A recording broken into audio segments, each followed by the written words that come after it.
नमस्कार दोस्तों। दिल्ली में ये क्या हो रहा है? जैसा कि आप सभी जानते हैं कि दिल्ली को लोग दिलवालों की दिल्ली मानते हैं। दिल्ली इतनी बेदिल तो नहीं थी, फिर ऐसा भेदभाव क्यों? दिल्ली पुलिस के रिटायर्ड एसीपी वेदभूषण आखिर क्यों मुख्यमंत्री अरविंद केजरीवाल पर बरसे हैं? आइए इसे समझने की कोशिश करते हैं। साथियों, जय हिंद। दिल्ली पुलिस के जो हमारे सिपाही, हवलदार, थानेदार, पिछले कोरोना काल में लगभग 30 पुलिस वालों की डेथ हुई और इस दौरान भी लगभग 25 के करीब पुलिस वाले हमारे कोरोना की भेंट चढ़ चुके हैं। परंतु जिस तरह से दिल्ली सरकार का जो रवैया दिल्ली पुलिस के प्रति है, बहुत असंवेदनशील है। हमारे सिपाही अमित राणा, जिनका मैं एग्जाम्पल दे रहा हूं आपको, लगभग 1 साल पहले उनकी मौत हुई थी और कोविड से हुई थी। उनके डॉक्यूमेंट्स हैं जिसमें क्लियर लिखा हुआ है कि उनकी डेथ कोविड के वजह से हुई थी। उनकी फाइल दिल्ली सरकार के पास साल भर से ऊपर लंबित है, कोई डिसीजन नहीं किया गया।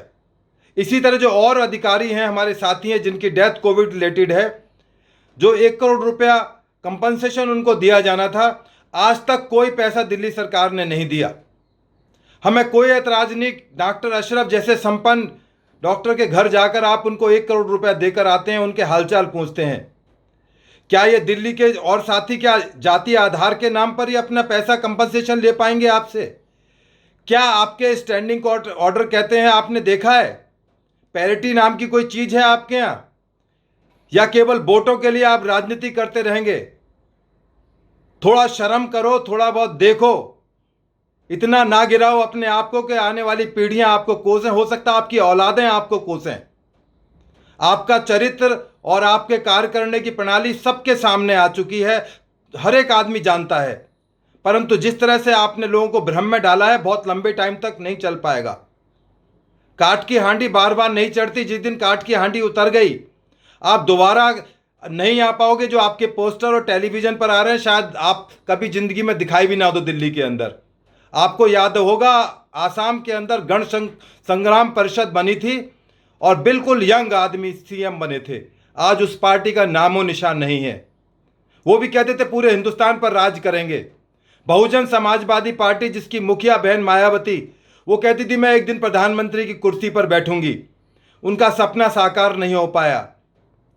मुलायम सिंह यादव, वो भी सपना देखते थे मैं डिफेंस मिनिस्टर बन गया हूं, बस बहुत थोड़ी दूरी पर हूं प्रधानमंत्री बनने से। वो नहीं, उनका सपने हो पाए पूरे। आप राष्ट्रपिता नहीं बन पाएंगे, मैं आपको बार बार कह रहा हूं। आप केवल एक छोटे से सूबे के एक सीएम हैं। आप पानी और बिजली और जो स्वास्थ्य सुविधाएं हैं वही पूरा मुहैया नहीं करा पा रहे हैं। जिस तरह से आपने छीछा लेदर कराई है अभी सेकंड वेव के दौरान में, वो किसी से छिपी नहीं हुई है। आपकी कथनी और करनी में इतना फर्क है कि लोग जान चुके हैं, आपको समझ चुके हैं अच्छी तरह से। ठीक है, भोले भाले गरीब आदमियों को आप बिजली पानी के फ्री के नाम पर बहका सकते हो, पर हम लोग टैक्स पेयर भी इस दिल्ली के अंदर रहते हैं। मैं भी एक टैक्स पेयर हूं।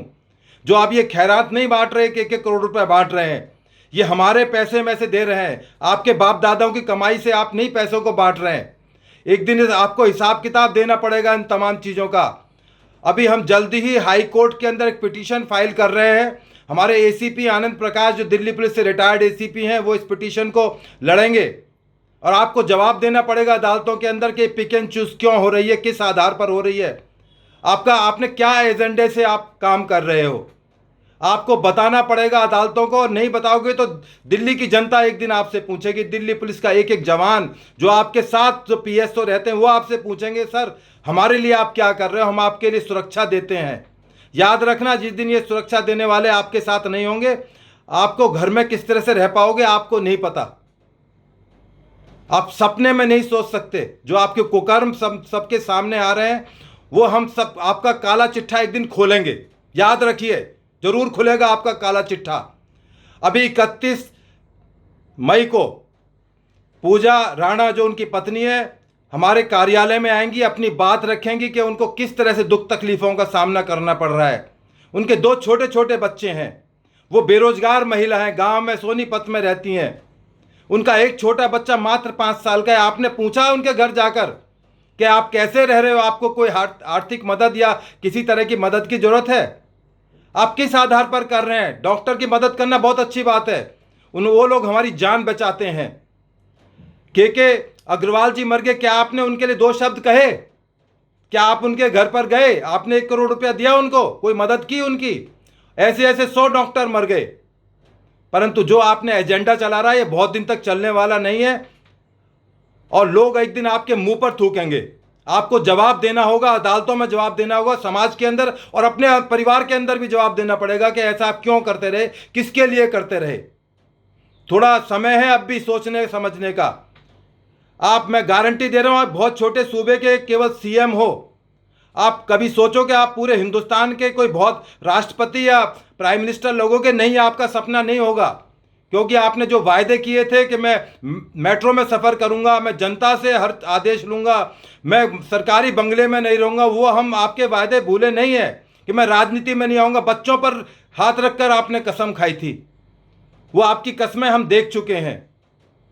इसके बाद 6 जून को हम दिल्ली पुलिस के अधिकारियों से रिक्वेस्ट करेंगे, हमें सांकेतिक एक अपनी बात रखने का शहीदी पार्क में शाम को 4 से 6 बजे तक का मौका दिया जाए, जिससे हमारे दिल्ली पुलिस के रिटायर्ड साथी और पब्लिक के जो हमारे साथी जो हमारी विचारधारा से सहमत हैं वो अपनी बात को वहाँ पर आकर रखेंगे और आपको आगाह करेंगे और तमाम कोविड नियमों का पालन करेंगे।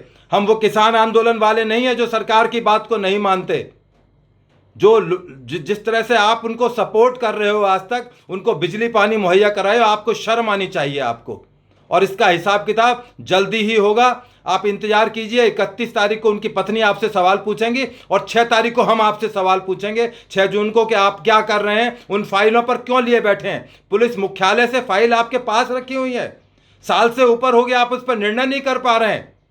मैं माननीय कमिश्नर साहब से और एलजी साहब से रिक्वेस्ट करूंगा, आप ये सारा मामला आपकी पावर के अंदर है, एलजी साहब को तमाम तरह की क्षमताएं हैं, वो इन फाइलों का निपटारा करें और जो भी हमारे कोविड से रिलेटेड डेथ हुई हैं उन तमाम को कंपनसेशन दिया जाए। ये जो खैरात बांटने का इन्होंने तरीका है, इस पर रोक लगाई जाए और तुरंत रोक लगाई जाए। ये हैं दिल्ली पुलिस के रिटायर्ड एसीपी वेदभूषण। चेहरे पर गुस्सा और तेवर आक्रामक हो भी क्यों ना, बात जब उन पुलिस के जवानों के साथ भेदभाव का हो जिनके बूते पर हमारी दिल्ली की जिम्मेदारी, सुरक्षा की जिम्मेदारी हो और उस मुख्यमंत्री का भी हो जो भेदभाव कर रहा है। कोरोना के पहले और दूसरे लहर में दिल्ली पुलिस के कई जवान असमय काल के गाल में समा गए। वादे के मुताबिक प्रत्येक जवान के परिवार को 1 करोड़ रुपया देना था, लेकिन उन जवानों के साथ दिल्ली सरकार वादा खिलाफी कर रही है। दिल्ली पुलिस के शहीद जवानों के परिजन आज भी दिल्ली सरकार की उस मुआवजे का इंतजार कर रही है। दिल्ली के मुख्यमंत्री अरविंद केजरीवाल ये वही केजरीवाल हैं जो देश की सियासत को बदलने के लिए आए थे। अरविंद केजरीवाल ने अपने बच्चों की कसम खाई थी कि वो सरकारी गाड़ी, सरकारी आवास, सरकारी सुरक्षा या फिर कोई अन्य सरकारी सुविधा नहीं लेने की कसम खाई थी। लेकिन ये क्या, सत्ता में आते ही उन्होंने सब भुला दिया और हमाम में सब नंगे हैं इस कहावत को सच साबित कर दिया।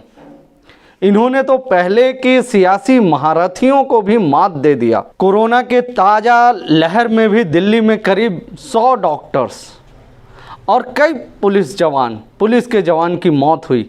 लेकिन जब बात राजधर्म निभाने की आई तो केजरीवाल साहब सिर्फ एक अल्पसंख्यक समुदाय का डॉक्टर की ही याद क्यों आई, जिसके घर जाकर उन्होंने 1 करोड़ रुपए का चेक सौंपा। मैं इसे गलत नहीं कहता हूँ, लेकिन मुझे आज तक समझ नहीं आता कि इस देश में जात पात की राजनीति कब तक चलेगी। क्या दिल्ली के लोगों ने ऐसा सपना देखा था केजरीवाल साहब के साथ? हम तो उम्मीद कर बैठे थे कि अब राजनीति का अंत होगा और राष्ट्र नीति का प्रारंभ होगा, पर ऐसा दिख नहीं रहा है। ये कैसी बेशर्म सियासत है जिसकी नुमाइश अरविंद केजरीवाल कर रहे हैं। क्या अब जाति और धर्म देखकर अरविंद केजरीवाल मुआवजा देंगे? बस अरविंद केजरीवाल की इसी राजनीति की वजह से वेदभूषण जी के साथ साथ दिल्ली के अन्य समाज सेवी संगठनों में भारी आक्रोश है। मैं आलोक सिन्हा, राष्ट्रीय जनशक्ति सेवा संघ का राष्ट्रीय उपाध्यक्ष, माननीय मुख्यमंत्री श्री अरविंद केजरीवाल से मांग करता हूं कि दिल्ली के मुखिया होने के नाते उनके लिए सभी जवान और डॉक्टर्स बराबर हैं, लिहाजा मुआवजे में उन्हें भेदभाव नहीं करनी चाहिए। दिल्ली पुलिस के सभी जवान और डॉक्टरों के परिजन को जल्द से जल्द तय मुआवजे की रकम मिलनी चाहिए। अगर ऐसा नहीं हुआ तो राष्ट्रीय जनशक्ति सेवा संघ अरविंद केजरीवाल के खिलाफ मुहिम चलाएगी। कोरोना से शहीद हुए जवानों को मुआवजा की रकम दिलाने तक आंदोलन जारी रखेगी। मैं माननीय मुख्यमंत्री साहब से अनुरोध करता हूं, आग्रह करता हूं कि आप मुआवजे की रकम जल्द से जल्द उन जवानों को, उन डॉक्टर्स को जिनकी वजह से आज हमारा सिस्टम, हमारा देश बच रहा है, उसको हम जल्द से जल्द पूरा करें। जय हिंद, जय भारत।